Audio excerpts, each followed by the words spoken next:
in the container. Bill, why'd you leave me the hell alone? But that don't make no sense. You should have just finished it. Don't put it back in the refrigerator with just a swallow in the container.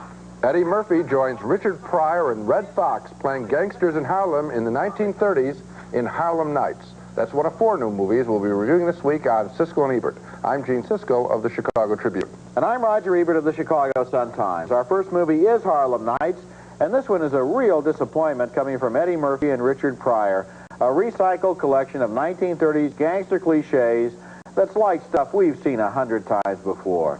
The movie stars Pryor as the owner of a successful Harlem nightclub in the 30s, and Murphy is his adopted son. The club is so successful that a rival mobster named Bugsy Calhoun sends his sexy girlfriend by to check it out.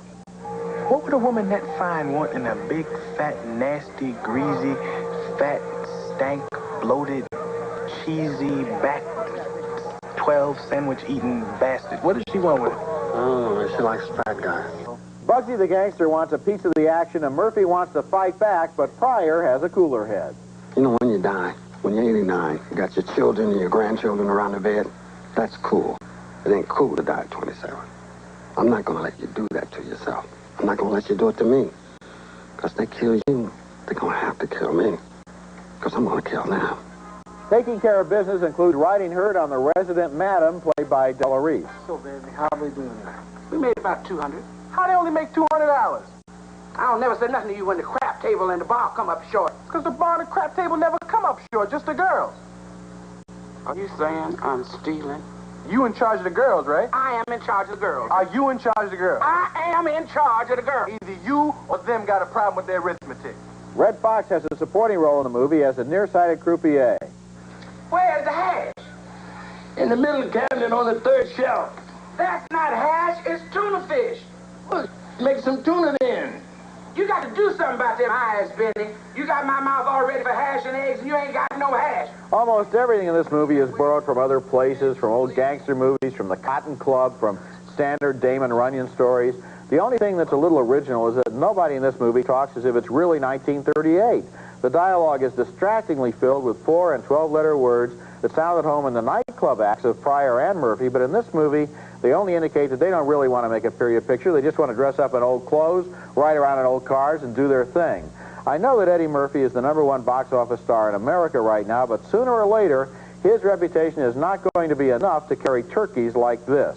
He's a genuinely talented actor, but unless he's willing to take a few chances, he runs the risk of sabotaging his career before he gets the chance to do the really good stuff that he's capable of. Well, I was appalled, too, at the movie, and, you know, this is his first job writing and directing a picture, and he really doesn't show anything in the direction of this film that is special. I don't know why he did it other than an ego thing. Now, as far as the script is concerned, it's, to say that it took things from the Cotton Club, the Francis Coppola picture, is insulting that film. There's nothing there except the costumes.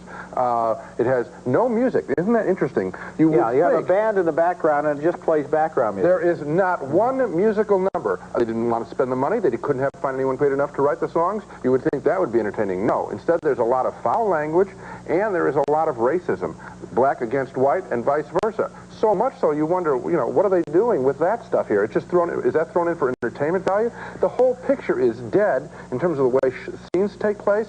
They go on, and then you're waiting for something to happen. Every once in a while you get a scene that is obviously there only because it's the sign of amateurish writing, is that he puts a scene in just to explain something that couldn't be explained any other way. So everybody gets together and talks about something so that you will know some plot point that isn't interesting anyway. I think the key thing that Murphy has to ask himself about this script that he wrote is, if somebody else wrote it and submitted it to him, would he have wanted to film it? And the answer would be, no, it would go right into the circular file because it's a totally unoriginal, uninventive, uncreative, and unfunny collection of recycled cliches. I just want to reemphasize how dreary the picture is to watch. There's so much hate on the screen. Hate white, hate black. I just caught me totally by surprise. Hate women, too. Because unless I miss somebody, there's not a single woman in this movie who is not a prostitute. Or a madam. Or a madam. And that isn't even looked at in a negative way. That's just doing business. And at one point, Eddie Murphy actually shoots through the head a girl who has just made love to him and who is still in bed with him just before she was going to try to kill him. This is really negative, bad vibration kind of stuff. How anybody thought it belonged in a comedy, that it was funny, shows really twisted values. Yeah, I feel sorry for young people who go to see it because Eddie Murphy is their hero. Coming up next,